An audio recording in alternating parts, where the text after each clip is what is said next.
Hello guys, welcome to our Edu Prime X. I'm your instructor Ratan, and today in this episode we have to discuss about the ethical considerations in robotics. आज के इस video में चलिए आगे बढ़ते हैं और बात करते हैं कि इंफॉर्मेशन कंस्ट्रेंट के बारे में। इंफॉर्मेशन कंस्ट्रेंट होता क्या है? इंफॉर्मेशन कंस्ट्रेंट लगाते हैं कि एक लिमिटेड दायरा लगाएंगे कि इससे कंस्ट्रेंट करेंगे। जैसे ये एक पेन है तो मैं इधर से इसे कंस्ट्रेंट कर दूंगा इस बॉर्डर के साथ और इसे इस बॉर्डर के साथ कंस्ट्रेंट कर दूंगा, जो कि ये ना राइट मूव फॉरवर्ड हो सकता है ना ही लेफ्ट, ये बीच में कंस्ट्रेंट हो जाएगा। इसके बाद अगर हम क्या करेंगे, अगर सेंटर में रखना है तो इसे नीचे भी डाउन भी कंस्ट्रेंट करेंगे और टॉप बॉटम में भी कंस्ट्रेंट करेंगे। इससे क्या ये दोनों चीज इसके बाद ये सेंटर में आ जाएगा, ये हिलेगा नहीं। अगर जब हम कंस्ट्रेंट नहीं करेंगे तो क्या होगा, ये किधर भी जा सकता है और कुछ भी हो सकता है। अगर रोबोट्स के बात में अगर हम रोबोट्स में जाके अगर हम बात करें तो कंस्ट्रेंट का मतलब है कि आप एक उसका लिए एक लिमिटेड दायरा बना दीजिए, तुम इसी दायरे में रहोगे, इससे इस कानून या रूल्स रेगुलेशन को तुम फॉलो करोगे। इसे तुम बाहर भी नहीं जा सकते, ना इधर जा सकते, ना उधर ना इधर, तुम यहीं पर रहोगे। तो इसे कहा जाता है कंस्ट्रेंट। चलिए आगे डिस्कस करते हैं रोबोट्स में कंस्ट्रेंट होता क्या है। कंस्ट्रेंट की अगर हम बात कर रहे हैं इन्फॉर्म्ड कंस्ट्रेंट, तो होगा क्या ये inform constraint. First of all देखते हैं कि व्हेन रोबोट्स टू कलेक्ट, जब हम रोबोट्स एक बार मैं बता दूं स्टार्ट करने से पहले एक चीज यहाँ लिख दूंगा आपके लिए। इन्फॉर्म इन्फॉर्म कंस्ट्रेंट, चलिए हम स्टार्ट कर रहे हैं अब इन्फॉर्म कंस्ट्रेंट के बारे में। इन्फॉर्म कंस्ट्रेंट में रोबोट्स में होगा क्या। अगर हम रोबोट्स की बात कर रहे हैं तो इन्फॉर्म कंस्ट्रेंट क्या हो सकता है आपका। जब इन्फॉर्म कंस्ट्रेंट की मैं बात कर रहा हूँ तो रोबोट्स में रोबोट करेगा क्या, रोबोट के ऊपर अलग अलग तरह के सेंसर्स होते हैं, डिफरेंट डिफरेंट तरह के सेंसर उसके पास होंगे और उस सेंसर के थ्रू वो डेटा कलेक्ट करेगा। सेंसर सेंसर से डेटा कलेक्ट, यूज। अब वो यूज क्या करेगा, यही चीज हम बात करना है। कंस्ट्रेंट है, ठीक है। रोबोट से अलग अलग तरह के डेटा आपका कलेक्ट कर रहा है, जैसे कि personal data and professional data. Personal data और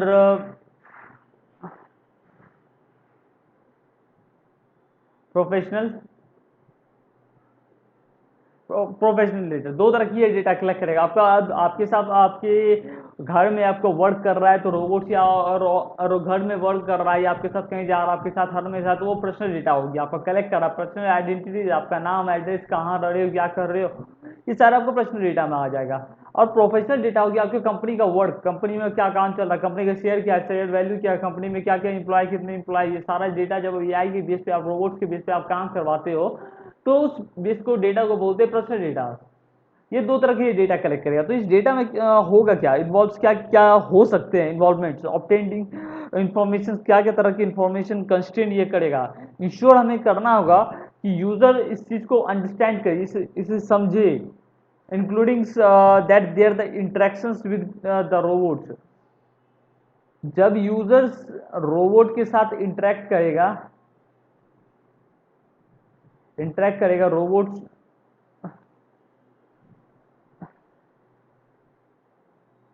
इस रोबोट के साथ जब यूजर इंटरेक्ट करेगा तो रोबोट को समझना होगा, रोबोट को सॉरी गैस, रोबोट के इंसानों को समझना होगा, यूजर्स को समझना होगा उस किस किस तरह का आपका डेटा वो कलेक्ट कर रहा है। फॉर एग्जाम्पल मैं एक चीज बताता हूँ, when the robot is collect the personal data is the perform a task, when the user to ethical information to consider ensure that the users to understand the interact with their the interaction with the robots। जब user robot के साथ interact कर रहे हो, आप हो जैसे मैं हूं, अब मैं इस रोबोट के साथ मैं इंटरेक्ट कर रहा हूं, तो मेरे को ये चीज ध्यान रखना होगा कि मैं जब इंटरेक्ट कर रहा हूँ तो क्या मैं उसे ज्यादा पर्सनल स्पेस तो नहीं दे रहा हूँ अपने पर्सनल आइडेंटिटी पर्सनल स्पेस में एंट्री करने या प्रोफेशनल स्पेस में एंट्री करने। ये चीज आपको ध्यान रखना होगा। जब आप पर्सनल स्पेस और प्रोफेशनल स्पेस में आप एंट्री करने दे रहे हो तो उस जगह एक पर्टिकुलर कंपनी के पास आपका डेटा जा रहा है, ठीक है, मानता हूँ रोबोट से वर्क करने के लिए उसे डेटा चाहिए, एक पर्टिकुलर कंपनी के पास आपका डेटा जा रहा है, तो कंपनी यूजेस क्या करेगी डेटा का, आपके पास कोई जवाब है। ठीक है, यहाँ देखो जैसे कि मैं बता रहा था रोबोट से सेंसर और रोबोट के अंदर अलग अलग तरह के सेंसर लगे रहेंगे। उसके बाद वो क्या करेगा, डेटा कलेक्ट कर, डेटा कलेक्ट, डेटा आ गया और डेटा को ये कलेक्ट कर रहा है। अब वो डेटा कहाँ कलेक्ट कर रहा है तो वो तो आपको नहीं पता। अब वो डेटा का यूजेस क्या होगा ये भी आपको नहीं पता, ना ही आपको कलेक्शन का पता, वो कलेक्शन कहाँ हो रहा है, यूजेस क्या होगा इसका आपको पता ही नहीं है। तो आप डेटा यूज कर रहे हो तो कंपनी से क्यों नहीं पूछते हो कि डेटा का यूज क्या करोगे आप। आपका क्योंकि पर्सनल डेटा जा रहा है, प्रोफेशनल डेटा जा रहा है। आपको ये आप ये सोच नहीं सकते, आप यूजर सोच रहे हो कि मेरे काम आसान कर रहा है रोबोट, ठीक है मान रहा हूँ, रोबोट से आपका काम बहुत आसान कर रहा है, एक समय तक आपके लिए बहुत हेल्प कर सकता है ये रोबोट। पर आप देखो ये चीज रियलिटी है, आपको यहाँ ना एक चीज देखना होगा कि रोबोट ठीक है मान रहा हूँ बहुत चीज इजी करेगा आपके लिए आने वाले समय में, पर आपकी ये अपनी आइडेंटिटी तो पर्सनल स्पेस में को सेव तो रखनी होगी आपको। जब आप ही नहीं होगे तो आप कैसे रहोगे आप। मेरे कहने का मतलब कि आपकी आइडेंटिटी आपकी ही नहीं रहेगी, कोई और आपकी आइडेंटिटी ले लेगा तो आप कैसे हो जाएंगे आप। इसीलिए आपको आप अपने आप ही रखने के लिए आपको अपनी आइडेंटिटी को पर्सनलाइज सिक्योर रखना होगा। आज के समय लोगों की आइडेंटिटी सोशल मीडिया अलग अलग प्लेटफॉर्म बिग कंपनी सब से लीक होती है तो क्या लोगों को फर्क नहीं पड़ता, लोग सोचते हैं कि तो पर्सनल डेटा था, नाम था, नंबर था, चला गया तो क्या हो गया। आज आप डार्क वेब पे चले जाओ ना, उस जिन लोगों के डेटा जो लीकेज हुए हैं उनके बारे में सारी डिटेल आपको मिल जाएगी, नाम, एड्रेस, फोन नंबर, कहाँ रहते हैं, क्या कर रहे हैं, सारी डिटेल आपको मिल जाएगी। अब निकाल लो उसके बाद उसकी बैंक की डिटेल, उसके बाद सारे अंदर की सब चीज मिल जाएगी। लोग सोचते हैं कि क्या बस उनकी डेटा गई है। आने वाले समय में रोबोट्स, जब फ्यूचर टेक्नोलॉजी रोबोट्स है, आर्टिफिशियल इंटेलिजेंस है, machine learning, artificial intelligence, robots, they are the features coming in the future. That the future is the coming, not the scientific frictions. They are the realities. आज के समय हम वो उठ के देख लो अपनी बाहर निकल के, घर से बालकनी में हो तो बालकनी से निकल के तो देख लो, आपको मिल जाएगी। रोबोट्स आज के समय में फ्रिक्शन नहीं है, रियलिटी है। टेक्नोलॉजी रियलिटी है। आज के समय में एक एडवांस टेक्नोलॉजी आ सकती है, आपको तो वो भी नहीं पता, वो कई कई इतनी एडवांस टेक्नोलॉजी आ सकती है आपकी। तो वही तो बात है, मैं वही बोलना चाह रहा हूँ कि आपको एक अवेयर रहना होगा, अपने डेटा लेके अपने बारे में अवेयर रहना होगा, अपनी टेक्नोलॉजी से रिलेटेड अवेयर रहना होगा। आप क्या कर रहे हो, स्क्रॉल कर रहे हो आज के समय में, टेक्नोलॉजी से अवेयर रहो। आप बोलोगे ठीक है डेटा लेके हो रहा कुछ नहीं रहा, एक समय आने के बाद आप उससे पछताओगे, बोलोगे मेरे अकाउंट खाली हो गया, ये हो गया, तो आप साइबर सेल के पास जाओगे तो आप बोलोगे यहाँ यहाँ डेटा दिए, क्या हो गया। आपने खुद की सिक्योरिटी खुद को ही नहीं तैयार किया तो क्या हो रहा है, कुछ भी यस नोटिफिकेशन आ रहा है कर दो। ऐसे नहीं होता है ना सिक्योरिटी। गवर्नमेंट अपनी तरफ से तैयारी कर रही है, सिक्योर करने की आपको कोशिश कर रही है। सारी जिम्मेदारी गवर्नमेंट की नहीं होती है कि आपकी होगी, आपकी खुद की जिम्मेदारी आपको खुद लेनी होगी। टेक्नोलॉजी आप यूज कर रहे हो, गवर्नमेंट क्यों लेगी आपकी जिम्मेदारी, मैं ही क्यों लूंगा आपकी जिम्मेदारी, कोई भी कंपनियां क्यों लेगी। पहले आप खुद ही अवेयर नहीं हो तो अपने बारे में, तो अपने टेक्नोलॉजी के बारे में, अपने फ़ोन जो डेटा कहीं भी दे रहे हो तो कोई क्यों रहेगा आपके बारे में अवेयर।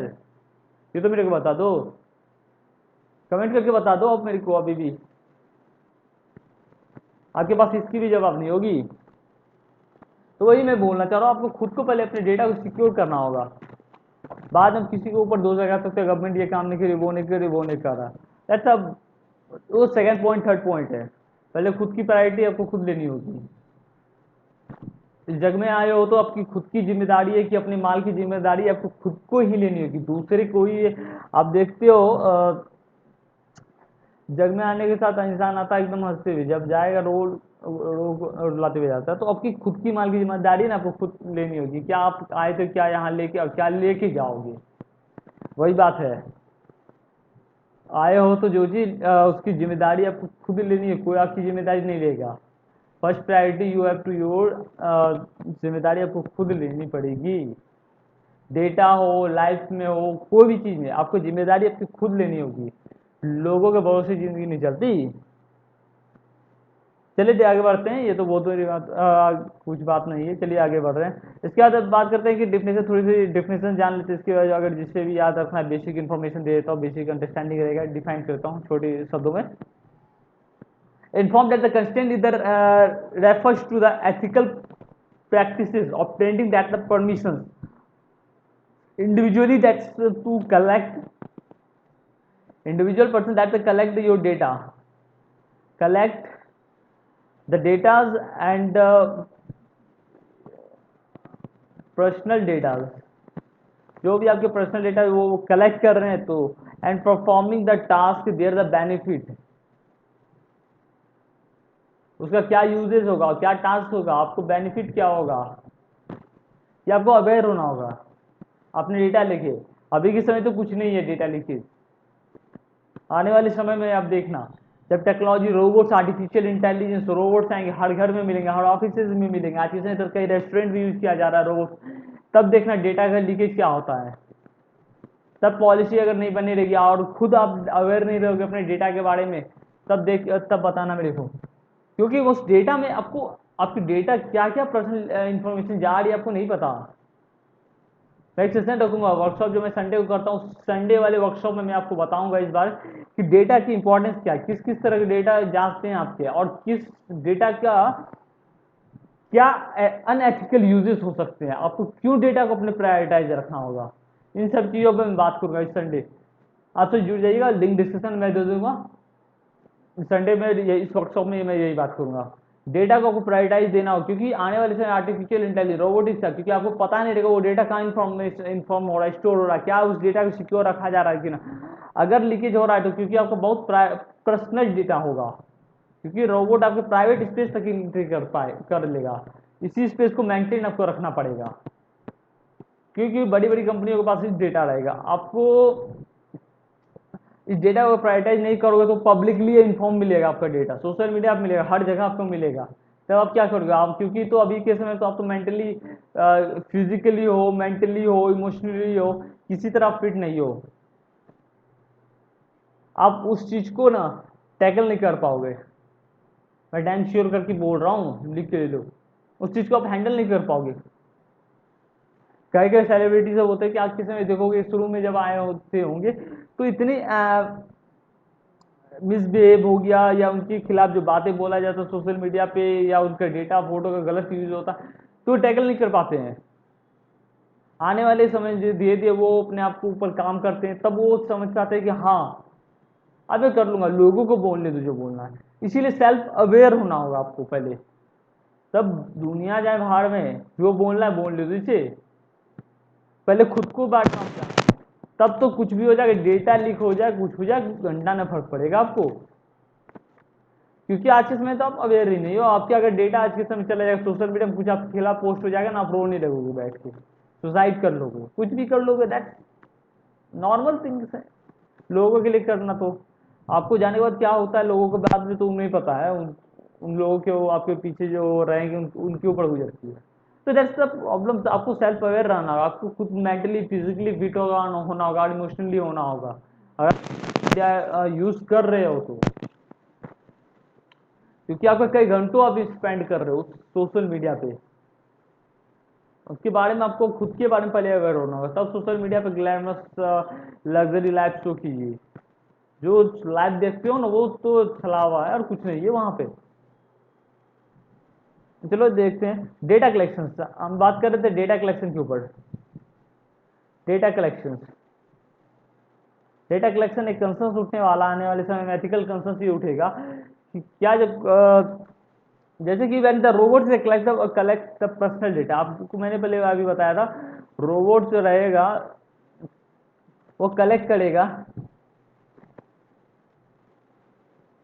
Personal data. अगर वो पर्सनल डेटा कलेक्ट कर रहा है तो यूजर शुड बी इन्फॉर्म, उस कंपनी को, यूजर को आपको इन्फॉर्म करना पड़ेगा।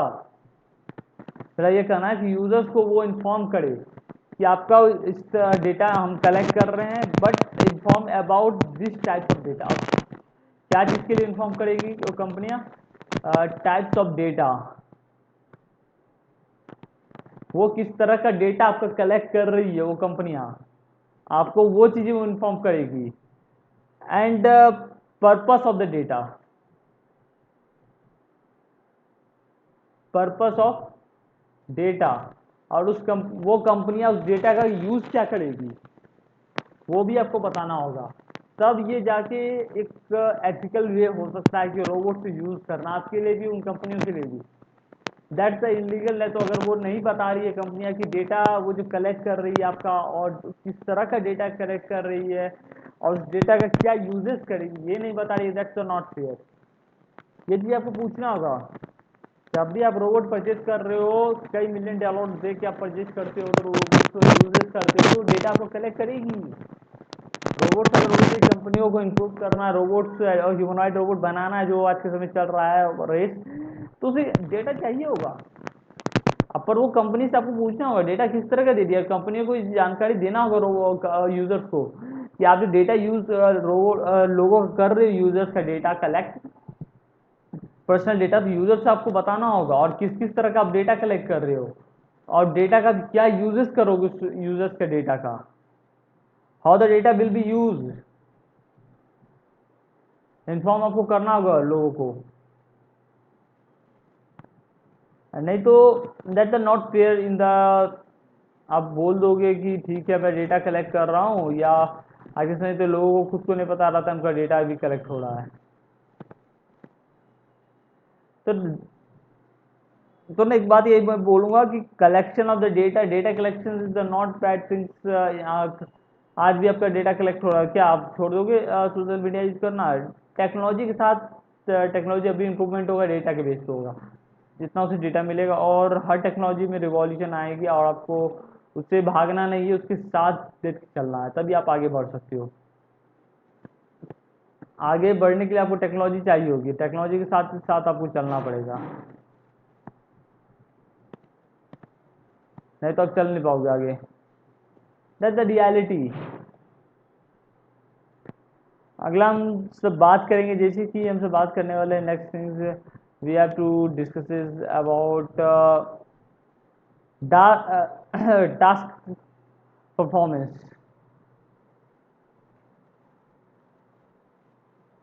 चलिए बात करते हैं हम सब टास्क परफॉर्मेंस के बारे में। Wait is guys wait, due to the lack of the my laptop this reason, some technical reason, guys wait, मैं लिख दूंगा, तब तक मैं बताता हूँ आप सभी को। ओके, मैं थोड़ी देर में लिख दूंगा, due to some technical reasons.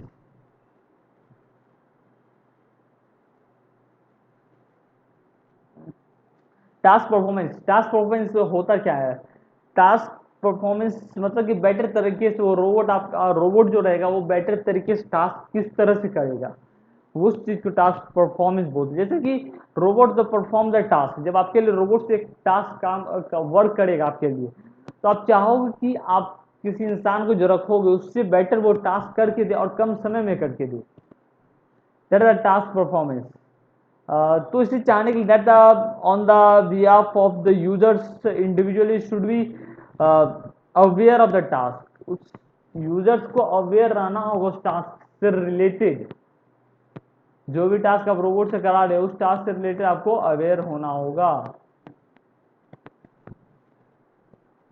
हम बात कर रहे हैं ना टास्क टास्क परफॉर्मेंस। यूजर्स को ना जैसे कि अवेयर होगा, user should be individually aware, should be can be aware of task performance that the potential outcomes any risk benefits involves, बिना किसी रिस्क के वो उस टास्क को करवा सकते हैं। आपको अवेयर, जो भी टास्क आप रोबोट करवा रहे हो, तो आपको अवेयर होना होगा उस टास्क से रिलेटेड। मतलब जैसे कि एग्जांपल मैं दे रहा हूँ, आप एक कंपनी के सीईओ, आप जब तक कंपनी के बेसिक अंडरस्टैंडिंग फाइनेंस, जो भी मार्केटिंग है, जो भी टेक में या बायोटेक में आप वर्क कर रहे हो, तो आपको बेसिक अंडरस्टैंडिंग बायोटेक का नहीं है या फाइनेंस का नहीं है, तो आपको कोई भी बुर्बक बना के चल जाएगा, कोई भी गलत वर्क आपको देके चला जाएगा और कंपनी आपकी कुछ दिनों में खत्म। ये हो जाएगा कंपनी की हालत, कंपनी इज डेड, खत्म। तब आप क्या करोगे? इसीलिए आपको सेल्फ अवेयर भी रहना, और टास्क जो भी आप करवा रहे हो यूजर से, रोबोट से, उसके बारे में आपको बेसिक अंडरस्टैंडिंग होना होगा, क्योंकि शुरू में रोबोट से आपको बहुत ऐसा टास्क होगा जो गलत करके देगा। आने वाले समय में वो इम्प्रूव करते रहेगा धीरे धीरे करके अपने आप को। आपको पता है मशीन लर्निंग एल्गोरिथम लगता है जो प्री कोड किया हुआ रहता है एल्गोरिथम, जिसके बेस पे वो अपने आप को इम्प्रूव करता है जितना उसे टास्क मिलेगा। आपको इसीलिए अपने आप टास्क के बारे में थोड़ा सा अवेयर रहना होगा, ठीक है। इसके बाद ट्रांसपेरेंसी मैं बात कर रहा हूँ, जैसे एक मिनट,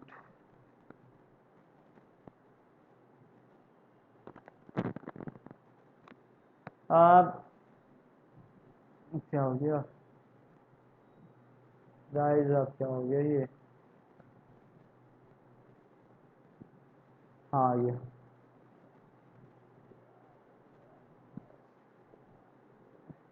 ट्रांसपेरेंसी की अगर हम बात कर रहे हैं, ट्रांसपेरेंसी क्या हो रहा है यहाँ पे, रोबोट में हमें क्यों ट्रांसपेरेंसी चाहिए।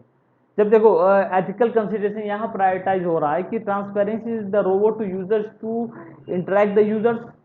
रोबोट है ये और ये इंटरेक्ट कर रहा है यूजर से, दैट इज क्लियरली अंडरस्टैंड होना होगा दोनों को कि of the robot should be capable, robot capable है आपके लिमिटेशंस एंड इंटरेक्शन के लिए, क्योंकि वो कैपेबल है आपसे, वो इंटरेक्ट कर सकता है और ट्रांस कैपेबल है कि इंटरेक्ट कर सकता है, इंटरपेंसेंस मतलब कि वो आपसे कम्युनिकेट भी किया कर सकता है।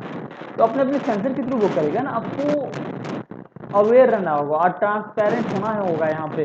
वो किस तरह का डेटा क्लियर कर रहा है, डेटा कलेक्ट कर रहा है, यहाँ से वो डेटा किस तरह कलेक्ट कर रहा है, क्या क्या आपका आइज का डेटा, फिंगरप्रिंट, आपको क्या क्या डेटा कलेक्ट कर रहा है, फेस रिकग्नाइजेशन भी कर रहा है क्या वो। इसीलिए ट्रांसपेरेंसी होना जरूरी है यहाँ पे। अब वो किस किस स्पेस में आपको इंटर कर रहा है, और जिस जिस स्पेस में वो इंटर करेगा और कैपेबिलिटी है उसमें लिमिटेशंस है, यूजर्स को भी अंडरस्टैंड और क्लियरली कि किस तरह का वो डेटा कलेक्ट है, ठीक है। मैं सब कुछ बता दिया बेसिक, अब यहाँ पे थोड़ा सा बता रहा हूँ इस सभी में। शुरू में मैंने सारा चीज़ अच्छे से बता दिया था आपको इस पॉइंट में।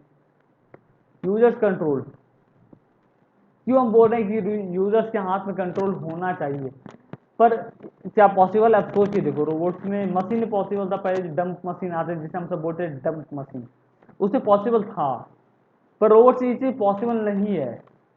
क्यों नहीं है, जैसे कि inform that the constraint to involve the get the users to constrain over the interactions between the robots, and you should be can optimized to the grant react to constrain adjust privacy and settings that need।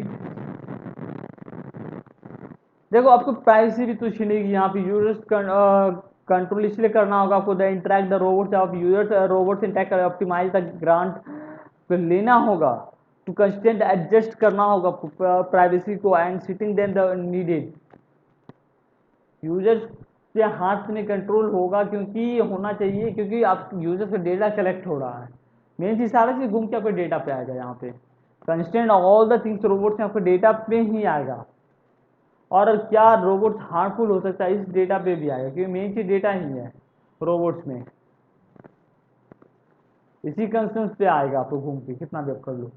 वही बात है कि आपको आपके हाथ में control होना चाहिए, पर ये रोबोट कंट्रोल नहीं होगा, क्योंकि ये algorithm base, pre program algorithm base, ये ट्रेन करेगा खुद को, आपसे बेटर बनाएगा, आपसे बेस्ट बनेगा, इंसानों से भी बेस्ट बन के वो दिखाएगा। तब आप क्या करोगे, इसीलिए कंट्रोल यहाँ बोला जाए कि यूजर्स को कंट्रोल, हाथ में कंट्रोल होना चाहिए डेटा का। जब भी यूजर चाहे डेटा डिलीट करना कर सकता है, जो करना करे अपने डेटा का।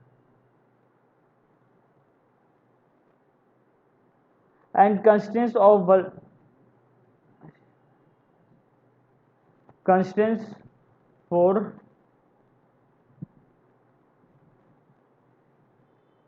vulnerable populations, constraint for vulnerable population, specific attention that should be given to optimize informations that we constrain vulnerable potential, that such as child or individual that we cognitive impairments, and ensure that the rights and the protected। देखो यहाँ guys, या तो question ढूंढेंगे, constraints of the vulnerability population, population अलग अलग तरह के लोगों होंगे सोसाइटी, मैंने पहले ही बोला था।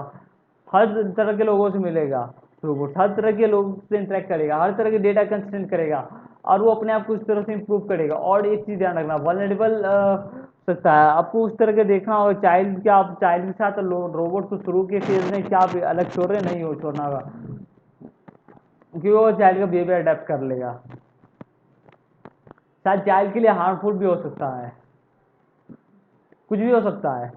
दैट कंस्ट्रेन, आपको कंस्ट्रेन बनाना होगा वल्नरेबिलिटी एंड पॉपुलेशन को, रोबोट्स के पॉपुलेशन को, ना कि ऐसे कि टाइम श्योर बग में डेवलप कर रहे robots, humanoid robots, that not the fair. आप इस तरह से इंसान मानव जाति को खत्म कर दोगे। इसके बाद है कि जैसे कि हम बात कर रहे हैं कि अगला constant revocations. Consider revocation ethical responsibility that include to preserve, and users should be ability to withdraw their the constraints and any time their the data and delete and desire। Users के हाथ में होना चाहिए constant revolutions, कि वो जब चाहे अपने डेटा को अपने हिसाब से यूज कर सकता है, अपने डेटा को डिस्ट्रॉय कर सकता है, कंट्रोल कर सकता है, यूजर्स के हाथ में होना चाहिए। इसके बाद डेटा का अगर कुछ भी होगा तो यूजर रिस्पॉन्सिबल होगा। एंड क्लियर कम्युनिकेशन,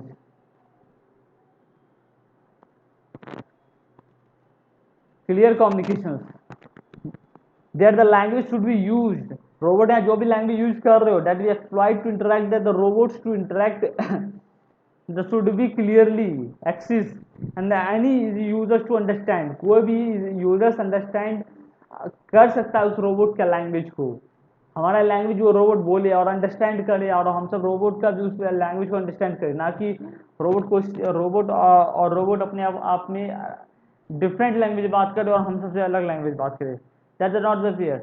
आपको वो खतरा बन सकता है। इसी वजह से मेटा का एक प्रोजेक्ट चालू हुआ था 2000 में भी 8 के करीब या 10 के करीब, जिसमें कि उन्होंने एक प्रोजेक्ट डेवलप किया था रोबोट से आर्टिफिशियल इंटेलिजेंस के बेस पे, रोबोट रोबोट के बीच में क्या कम्युनिकेशन कर रहा था उस कंपनी के किसी को नहीं समझ आया एम्प्लॉय को, जिसके वजह से प्रोजेक्ट को उसी समय खत्म कर दिया गया। क्या कम्युनिकेशन हुआ क्लियरली नहीं समझ में आया, अंडरस्टैंड नहीं हुआ, बट एक स्टेटमेंट जारी हुआ मेटा की तरफ से, दे हैव द डेंजर, मतलब कि ये रोबोट्स डेंजर है, आर्टिफिशियल इंटेलिजेंस फ्यूचर में आने वाले तो हैं पर ये डेंजर्स है।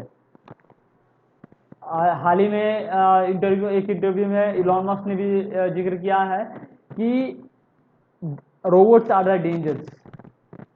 मार्क जकरबर्ग, इलॉन मस्क, बड़े बड़े कंपनी के सीईओ सभी ने ये स्टेटमेंट दिया है कि सुंदर पिचाई ने भी एक स्टेटमेंट जारी किया है कि robots artificial intelligence are the dangers, but Sam Altman, OpenAI की CEO, that can't stop the AI development.